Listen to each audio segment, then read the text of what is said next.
And good evening and welcome to those of you that are joining us virtually and here in the Cincinnati Union Terminal. We've got a great film to talk about this evening.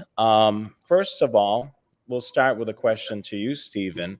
Tell us a little bit about yourself and what got you into filmmaking. Honestly, well, I'm from Seattle and grew up here and went to school at University of Michigan and discovered that I liked film a lot more than economics and switched my major and then went down to Los Angeles and started working in the industry. And it was about, I think it was around 92 where Ken Burns's Civil War documentary came out. And I was pretty blown away by that. And I actually thought of a project on the heels of that and went back to Seattle and produced a 90-minute documentary on a old thoroughbred racetrack that had closed, but had run for some 60 odd years. A place that I had worked at and knew very well in story. And so that's where it all began. Wow, that is super awesome.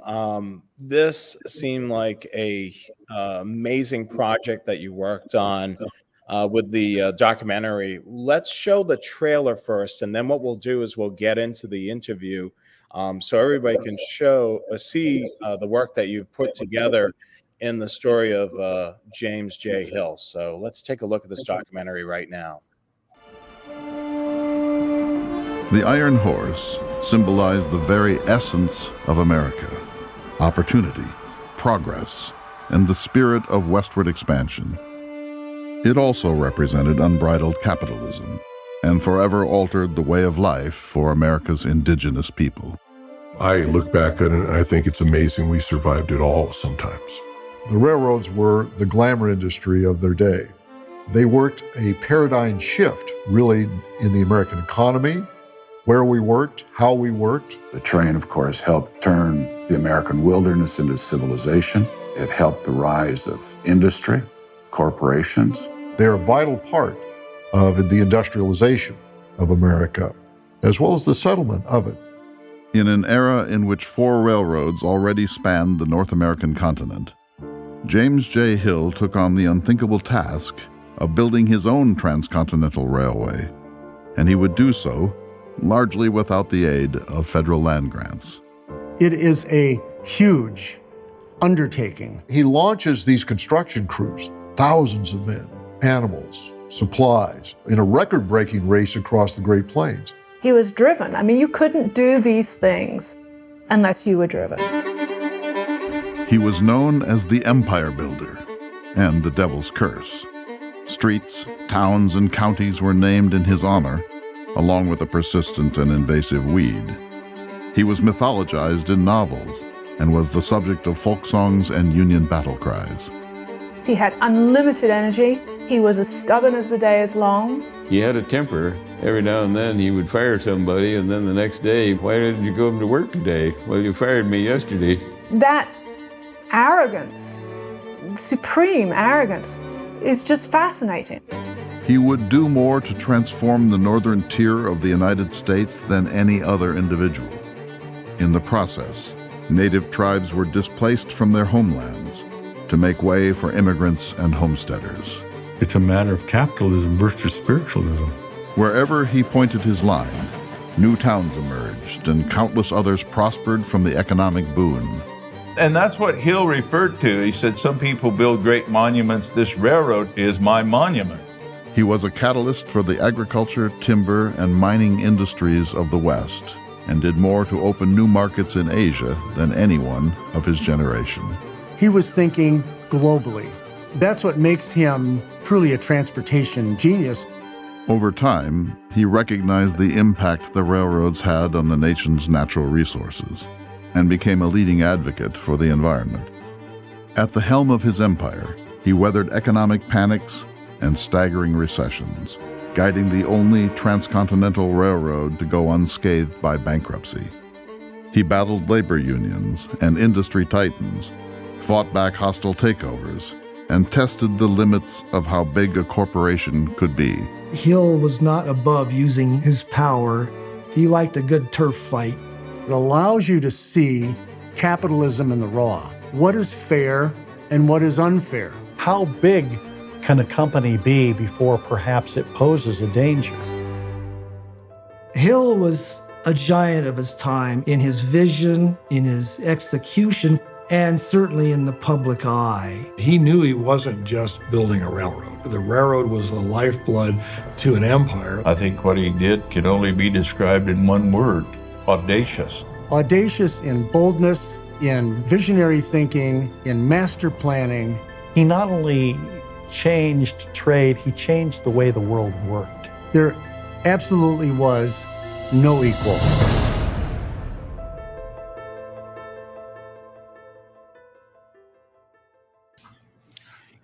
Wow. I just, I watched that trailer and my breath is taken away, Stephen, by it.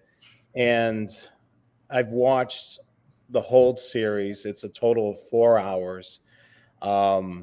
Just amazing.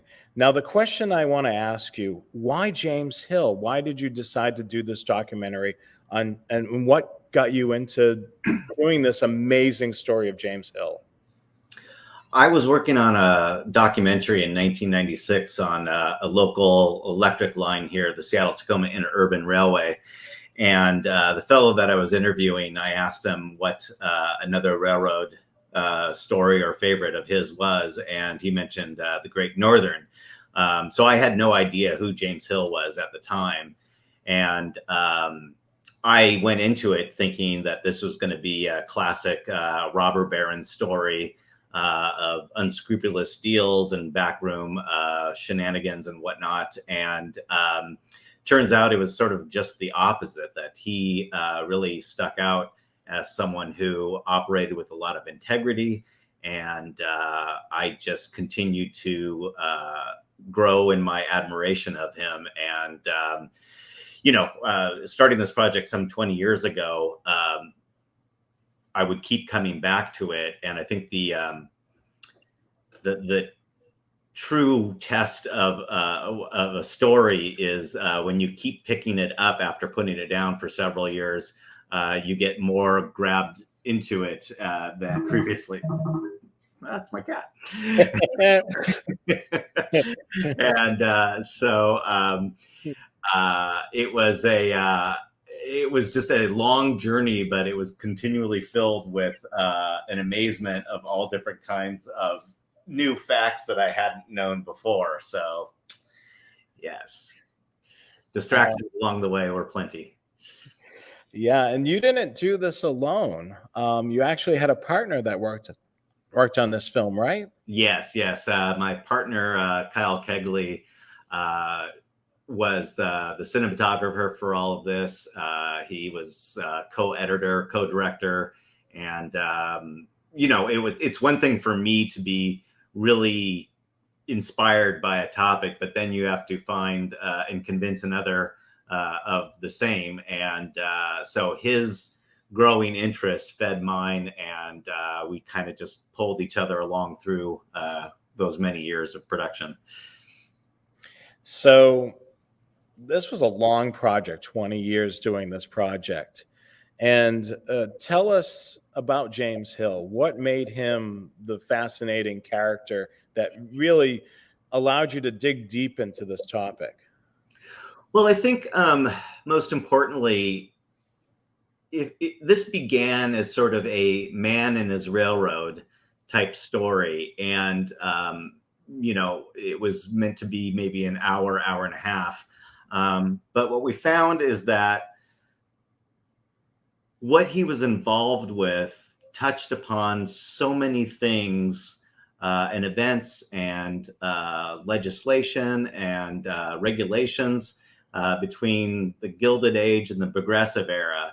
And the more and more that we dug into what his impact was, the more we realized how much of a broader story this was about the shaping and the evolution of this country. And so it was much bigger than a railroad piece, and that really kind of kept us buoyed by knowing that this would hopefully reach an audience larger than railroad fans. Not that we don't love our railroad fans, but we wanted the railroad fan and maybe his wife as well to enjoy it. And so that was a key element of pushing it to a 4-hour series. The thing that was amazing, and we've discussed, previously on an interview we did on Train Aficionado, you kind of coined it as almost like a Forrest Gump character, where James J. Hill pretty much ran into some of the biggest names of that era. Tell us about a couple of those people that basically he, worked with, ran into during the period of time of building the railroad. Yeah, it was one of those voyages of discovery in which, you start with this story of him meeting Ulysses S. Grant prior to the Civil War, and him staying the night at his apartment, to then him meeting 7 or 8 other presidents and having relationships with these individuals, not to mention kings of Belgium and other foreign dignitaries, all coming to visit him and him to there. And along the way, he's battling all of the titans of the industry, or he's cooperating with them. And so you have, he's going into a labor strike with Eugene Debs, and he's fighting Theodore Roosevelt over antitrust. And so at each step along the way, he's involved in shipping to the Orient, or the Interstate Commerce Commission on price regulation. And so it always seemed like he was at the fulcrum of a law that needed to be enacted, or a change in the paradigm of how the country sort of operated. And so it was those kind of things that really made this a story about America. And certainly, James J. Hill was a different type of character versus some of the other well-known characters that built a transcontinental railroad. I know that you really showed it in the film, how he was different from everybody else. Tell us a little bit about that. Well, I think one of the biggest differences for Hill was that he always had his eye on the long pole. He never was interested in making a quick buck. And so everything he did was about what would be the returns 5, 10, 15, 20 years from that moment that he began. And so everything from, the kinds of rails that he bought Bessemer rails that he had imported from England. And they were more expensive, but he knew that they would last longer. The way in which he built was a edict of the lowest grade, the shortest distance, and the least curvature, because he knew that every time a railroad curved, it would wear down the rails, or every percentage increase in the grade would slow his train. And so he was always creating the most efficient operation he could. Whereas like the Northern Pacific, it did a more scenic route and was actually 150 miles longer to Seattle or Tacoma than the Great Northern. The Union Pacific weaved through its landscape in order for them to gain more land grants. And so that was a big part of railroad building in those early days. By the time Hill got into it, those land grants were gone. And so he really had to not just build the railroad, but build the market ahead of the railroad so that when it got there, he would have something to ship back and forth on his line. So another question I have for you, basically a lot of, as more with the transcontinental railroads, when the railroad came, communities came. Yeah. So, and the other thing too, along with Hill's vision of having the shortest route and the one that was going to last, he was a pioneer in many things that we never thought of back then. I remember from the film, was it the shares of the company? Was that right? I'm trying to remember, Stephen. Are you referring to the company shares that he would offer to people to buy in? I'm trying to remember now.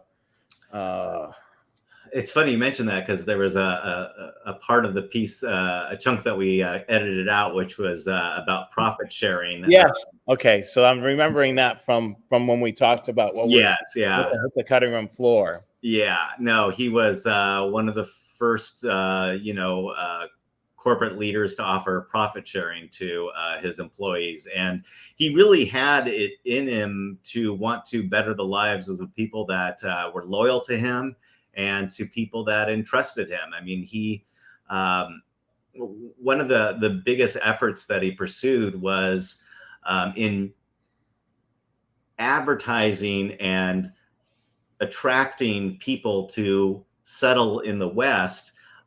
He started a farm in about 10 miles north of St. Paul called North Oaks. And on that farm, he conducted all kinds of agricultural experiments to see if he could create greater yields from corn, or he launched this husbandry campaign in which he tried to create livestock that were provided greater meat and more milk.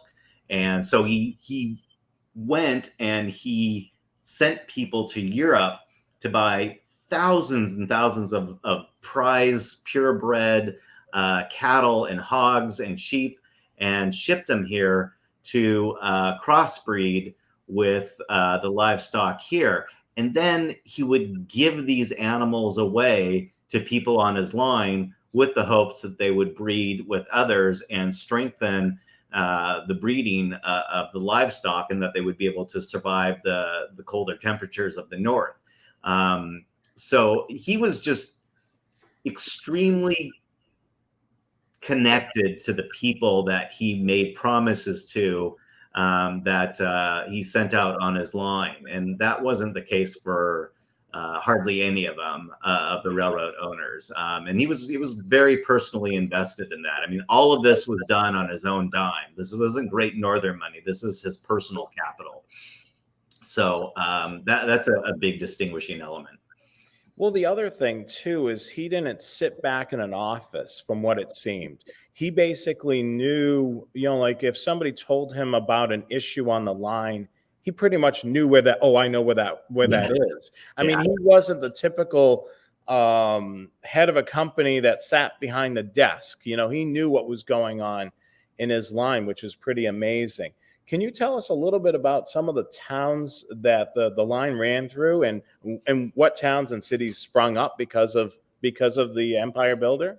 I think the most interesting thing is every time you are researching information and you come upon a city and it says, and then you look at the history of it, it'll say, founded, as a result of the Great Northern coming through. So towns like Great Falls is a great example. So Paris Gibson was also a fellow Minnesotan who went out to Montana, and it was there that Hill also visited there, and they devised this idea that with the falls they could create power. With the power they could smelt the ore that was being discovered in Butte, the copper, and with the rail heading to Great Falls, they'd be able to transport that. And so this is at the very infancy of electricity. And so, copper wire and everything was starting to grow in demand. And Hill was right on that. So, I mean, Great Falls is an example. Minot is another example, named after his second vice president, Henry Minot. It was a city that came into existence nearly overnight when 5,000 or 500 workers camped, and then within a few months there was 5,000 people there, and the town of Minot was born.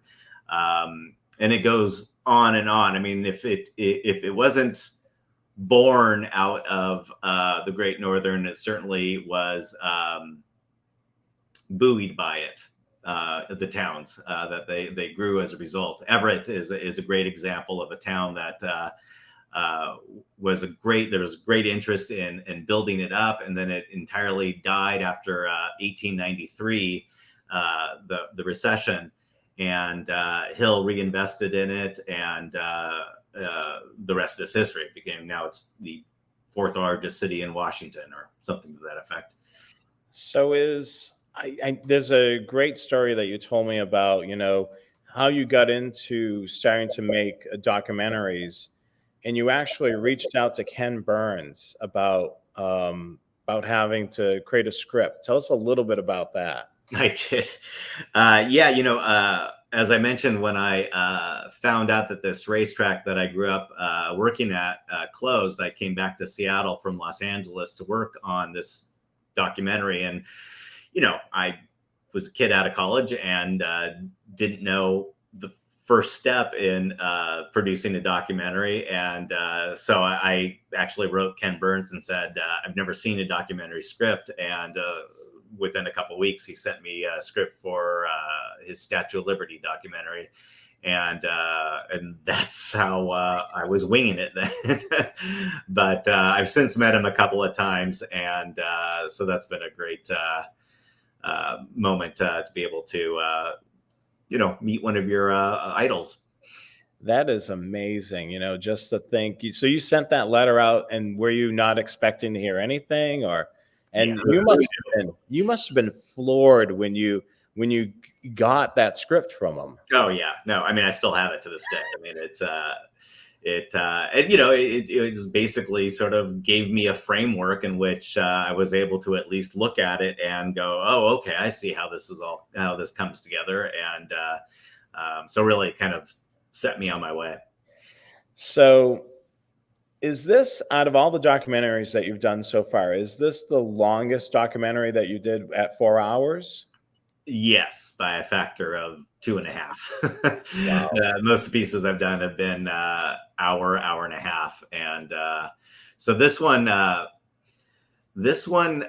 it just kept growing. And, the last thing I want to do is bore people with their time. And so, we probably started out with an 8-hour cut. And there's just, I mean, when you're talking about every single aspect of this individual and what he was involved with, it takes a deep amount of research and explaining.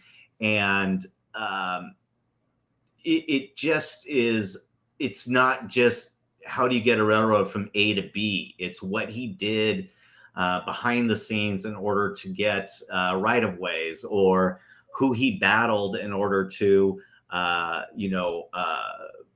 dominate in a territory. So every single story in here, there's probably 3 others that are similar to it, but we just took the best example of something that he accomplished. So yeah, no, it's a really complex story, and our time was spent trying to distill it down to something that could be digested without going into a huge amount of exposition and move on. And so when we hear that people have watched it and they watched it a second time, we're very gratified by knowing that it held people's interest and didn't go too offline for too long a time. Well, the thing was, it seemed like he never stopped working. Even when the line was completed, he continued to work. I mean, he just seemed like he was, I guess, what we would call a workaholic. Yeah, truly. many stories about him working all through the night. We mentioned this in the documentary about him sending letters out on Christmas Eve, or him going into the office on holidays when maybe he should have been at home with his family. And yeah, you know, it's funny because at a certain point in my research, I started to just every single time that it was noted in a newspaper that Hill is in Billings, Montana, or Hill is here and stuff like that, I would just sort of note it, and had this long running list of just all the different places. And it's just like, he was in New York, he was in Chicago, he was in Seattle. I mean, this is, you know, 1880s to 1910 sort of period in which, you know, it's just like the modern person doesn't travel as much as he did. And so he was constantly working and filled his time on those train rides with a lot of reading. And one of the things that we speculate is that he had a photographic memory. He would recite things verbatim from the sources that he gathered them from. And the other unique thing about Hill was that he didn't just absorb this information. He was able to take it and extrapolate it and figure out the trends. He was always there. There's probably 4 or 5 instances in which he would point his line in a certain direction, or he'd move into a different cargo that all of a sudden became, you know, something that was in high demand. And he was the kind of person that he would know the world's resource of copper or coal or whatever it was. He would know how much wheat is being produced in Germany. And this was all part of how he constructed his plans moving forward, and really was an aspect of him that allowed him to really be so successful in how he ran and operated his line, and what he knew would be the future. So it's really remarkable. I mean, everything from the timber of Oregon to the copper of Butte to the apples of Wenatchee. I mean, the one sort of flaw that he made was his bet on the trade to the Orient. And it was a situation in which he spent hundreds of thousands of dollars sending agents to the Philippines and Korea and Japan and China, all in an effort to understand what the markets were. And then he launched these trans-Pacific lines to go deliver, you know, the products of the U.S. to the Orient, and vice versa, bring silk and furniture and ever to the West. And it was one of those things where he was probably 10 years ahead of his time, and it floundered, and the regulations that were put on him made it extremely difficult for him to operate. But it was one of those things that he knew that was going to be the future of the market, and became incredibly important to at least all the West Coast ports. Wow. The thing that I want to ask you is, you're not a rail fan, but you know a great deal about James Hill.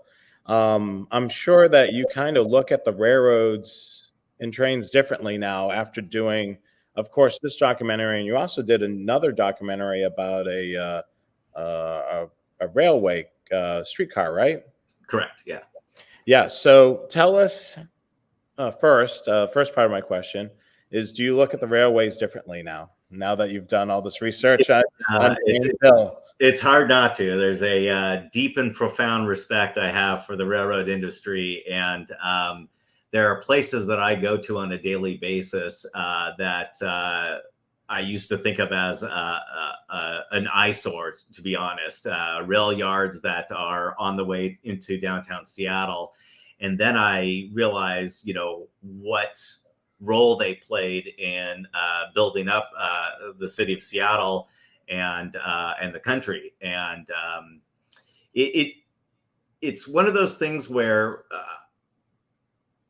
I think what's most fascinating is just how transformative the railroad was in its day. And I've said this many times, but it's like, if you were to tell somebody that tomorrow when you wake up, you could travel from Seattle to New York in 10 minutes, it would change everything, just change everything.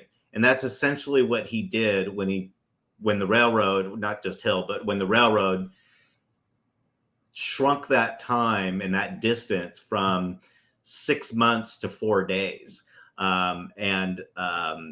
It's not unlike, it's a great parallel to the internet and what we've seen in the last 20, 30 years of what the internet has done to connect people and to create commerce and whatnot. That parallel is so similar to when the railroad first came online, and just between connecting the coasts or allowing people to fill the middle of America and everything. You think about all the millionaires that are made in the tech industry, and it's just like, well, you have like a guy like Pullman who's creating cars. He's not a railroad person, but he's creating these ancillary sort of aspects of it. And so, just like then, millionaires were made over the course of this new technology, and just as they are today in the tech world. Yeah, I just amazed, like you said, taking so long and going across the country has been shortened to days, is just a huge feat. Speaking of, traveling across the country, have you had an opportunity to ride Amtrak's Empire Builder? I did. It was, I hadn't been on a train for a long time. And in fact, the last time I was on a train was when Mount St. Helens blew, and I was in Portland. And so that dates that to May of 1980. So between then and this past July, once the documentary was finished, there was a group of about 20 Hill family members that we met in St. Paul, toured the house and the gravesite of Hill and the North Oaks farm. And then we traveled on the Empire Builder from St. Paul to Portland. And we watched the documentary every night. And going west, it was fantastic because we'd be going through Minot, and then that night we'd learn about the settling of Minot, and then we'd go through Montana and whatnot. And so it really sort of rolled out just as the documentary had. And going back was a little different. It was sort of the whole documentary through the rearview mirror. And then when we got to Portland, we picked up another 20 members of the family and headed this way. And that was a pretty interesting experience, just to be with family members. These are great grandchildren, great grandchildren of this gentleman, who everybody has some sense of what Hill did and what he accomplished, but never before had they seen all of that information put into sort of this visual sort of reference. And so we had everybody on there that was from 8 to 80. And so I was very pleased to see it hold their interest. And it was the first time I had ever watched it with another audience. And I think one of the more interesting things was there's a quote in the documentary from F. Scott Fitzgerald from The Great Gatsby that says, if Gatsby had lived, he would have been a great individual. He'd have been like James J. Hill and built up this country. And one of the family members, kid about 17, said that he had just read The Great Gatsby in his high school. And he had no idea that there was a foreword in the book that mentions that, or there's a quote in the book that mentions that. And here it is his great-great-grandfather. And so it all kind of came together, and that was kind of an interesting moment. Wow. So I'm going to ask you a little bit about creating the film. So what was it like, doing the research? I know during the film, there is a lot of interviews and photographs.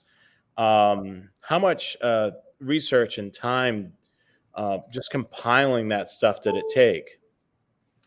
Yeah, as I was mentioning before, because this documentary taps into so many different areas of interest, it's like I had to do a deep dive into the Interstate Commerce Commission, or a deep dive into what short selling was to understand the cornering of the NP stock. To understand each one of these topics was a huge education for me, in terms of being able to understand it and then distill it down to something that was able to not make this into an 8-hour piece. So just a tremendous amount of research. And every time you find one note that you find fascinating, you really want to find two others that sort of affirm that it is true and whatnot. So, and that goes also with the photographic research. So,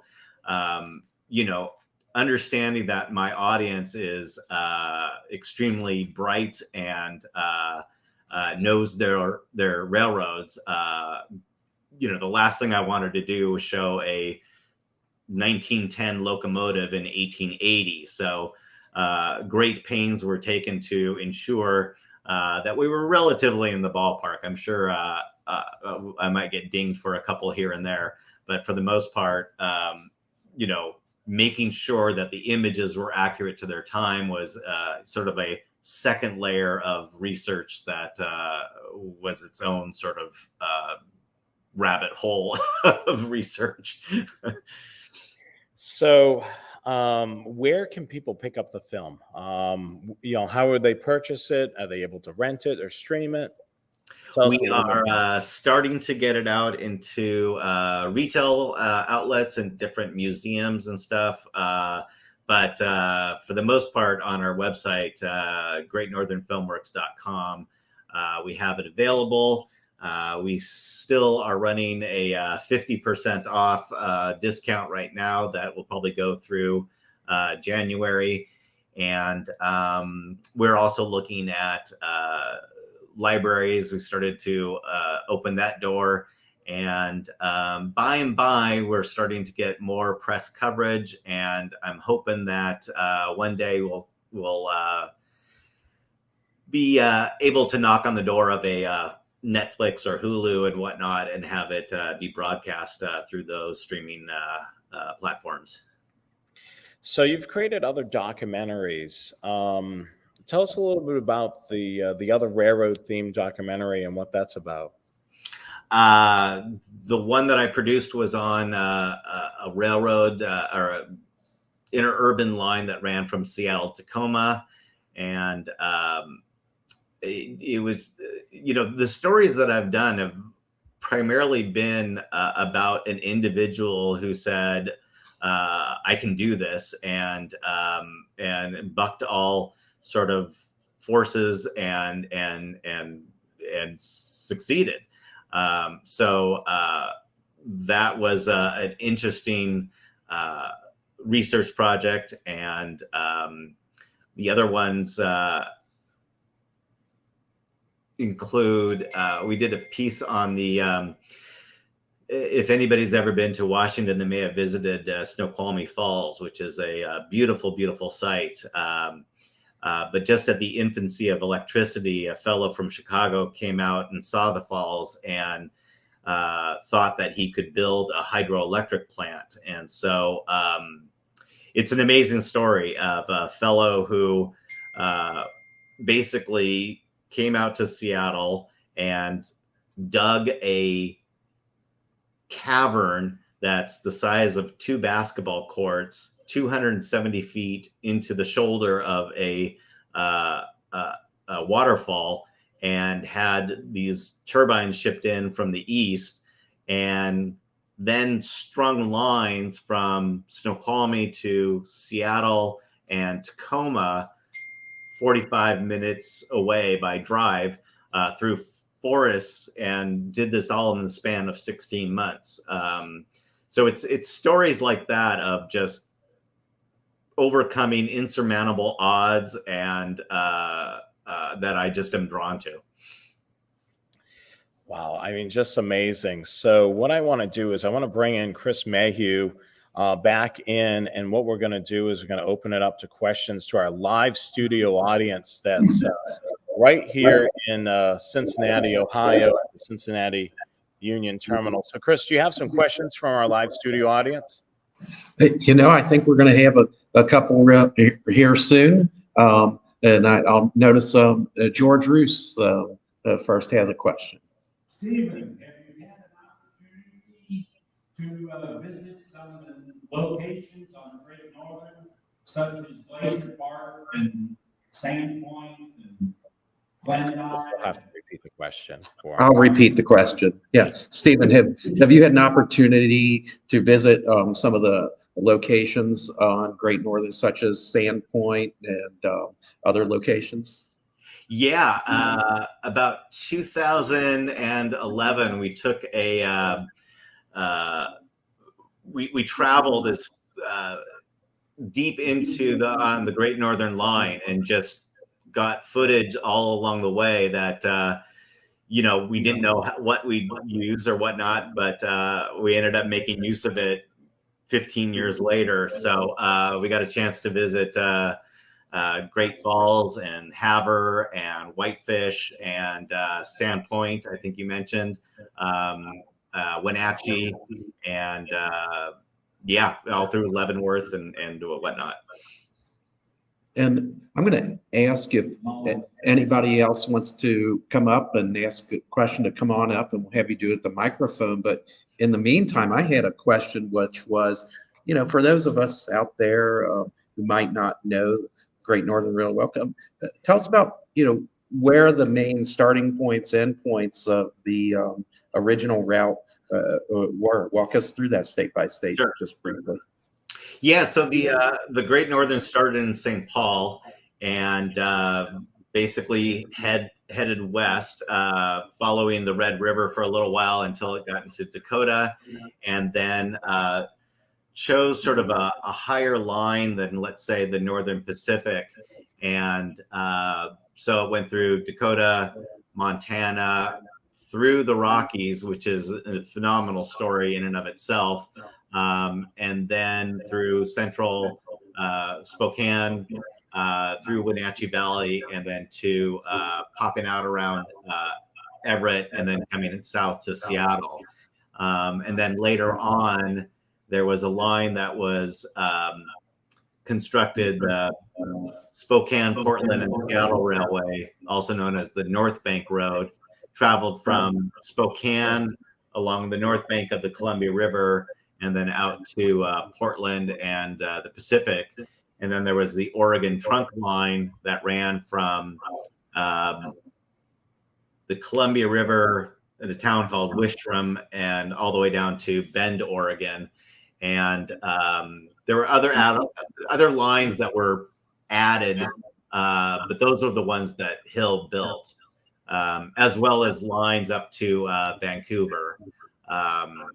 So those, and then, there was an acquisition of the Chicago, Burlington, and Quincy, which was a huge acquisition. So in total, the major railroads that comprised of Hill's empire were the Burlington, the Northern Pacific, the Great Northern, Spokane, Portland, and Seattle, Oregon Trunk. You also have the Colorado and Southern as well, that kind of gave them access to the Gulf of Mexico. So he pretty much had a four corners grip on the transportation industry. Okay, thank you. And I know now know how to pronounce Spokane. And so our next questioner is our own Father Dale Paterka, who knows a thing or two about the Great Northern. I'll let him come on. Fantastic. Hello, Stephen. Good evening. You'll recall that you invited me about a year ago to help out with this article and with this program. So I'm anxious to see it. Apparently there's already copies here in Cincinnati. I ran into somebody yesterday who already bought a copy of it. I invited him to come down tonight, and he said, no, I've already seen it. So it's getting out there. There's a whole chapter in Great Northern history about the motive power. And Mr. Hill died in 1916, and the railroad had just barely started using something called a compound. I wonder, do you have any references or any hint to where he got the courage to be such a pioneer in railroads with big boilers and especially with 4 cylinders? Where'd that come from? George Emerson, maybe? Did you come across that name? You know, I have to admit that I don't know much about that. Hill passed away in 1916, so I don't know if it was a technology that he just hadn't gotten his whole mind or rationale behind. Well, the first 4-cylinder locomotive showed up in the USA in 1904. Oh, okay. In 1906, Mr. Hill ordered like 3 dozen of them. So he really was captivated by the possibilities here, especially in the mountains, to use a more powerful locomotive. The rest of the country followed Mr. Hill, of course. Well, if there was a faster, better way to do something, he was definitely on top of that. So I apologize for not having gone deeper into that. Okay. Well, if you ever want to add a chapter into your presentation, I'm welcome to it. Give me a ring. Thank you. Okay, I see one more person that's going to come on up, and then I think you can do from the virtual world then. But Mr. Jim Kraus. Okay, I have a really simple question. How did Hill finance all this? Did he sell stock? Did he have a lot of debt? Did he go to foreign banks? Did he deal with J.P. Morgan and that whole Wall Street crowd in order to finance this whole enterprise? Yeah, it's one of those things where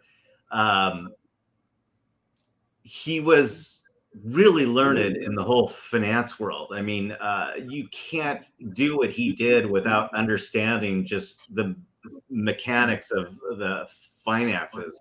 And there was a fellow named Jacob Schiff who he was extremely close with, and they were part of a financial firm called Kuhn and Loeb, and pretty much second to JP Morgan. And so he went to Jacob Schiff, and that was where he got his first big investment, which really allowed him to get, let's say, from Great Falls to Seattle. That was like the last and final leg. And he partnered with JP Morgan, and they together purchased the majority shares of the Northern Pacific, and also the Burlington, Chicago, Burlington, and Quincy. And then he also, traveled to Europe and got European investments, a lot of German interests, and so yeah, it was a constant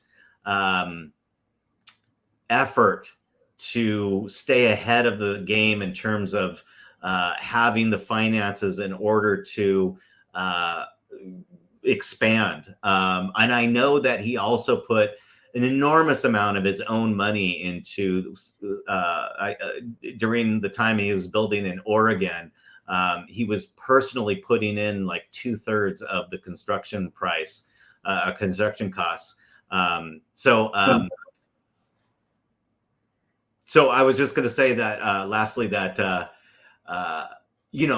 when you think of all the things that he did, one of the correspondence that he had with his wife was him saying that I've done the greatest, I've raised the last of the money I need to raise at that moment in time. And he considered that the greatest achievement that he had.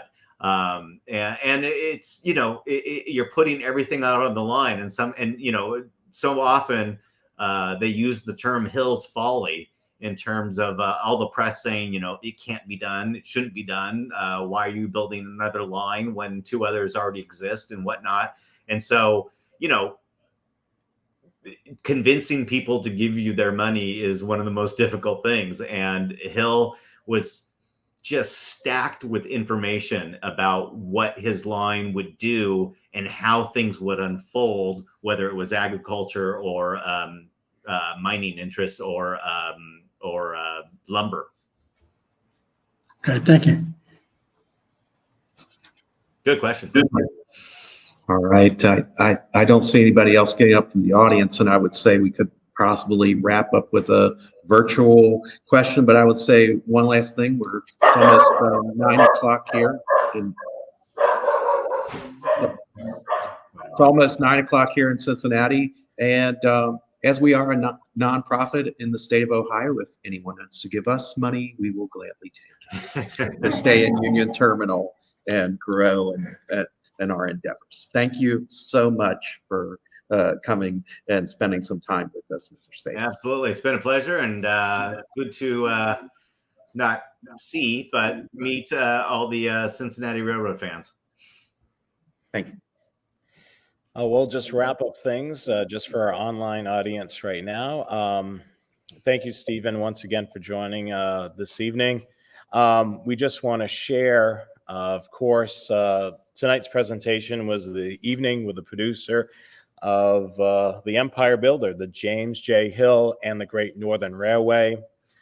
Thank you so much for joining us during this live presentation. If you want to join the Cincinnati Railroad, you can certainly visit the website. Just Google Cincinnati Railroad Club. We meet the first Thursday of every month at 7:30 at the beautiful historic Cincinnati Union Terminal. And of course, keep an eye on our YouTube channel for more videos like this popping up. And right here, Stephen, order your copy of this documentary. It's well worth it. As you said earlier, Stephen, you have a 50% off sale on it right now. That's correct. Yeah, so definitely visit the website, order it right now. You can purchase it on DVD or you can rent it. I can contest. I ordered it through your website, and I couldn't believe I got a personal email from you thanking me for the order. I really appreciate that. But yeah, definitely check out this film.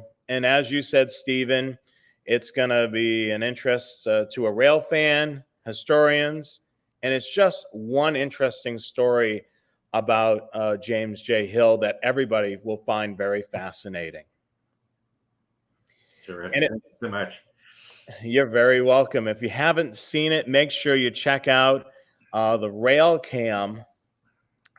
We have our own Rail Cam right here in the Cincinnati Union Terminal. Check it out on our YouTube channel, Cincinnati Railroad Club on YouTube. Don't forget, if you're watching this broadcast, make sure you subscribe as well. And make sure you follow, like, and subscribe to our social media. Of course, we have a spot on Facebook, the Cincinnati Railroad Club, and on YouTube.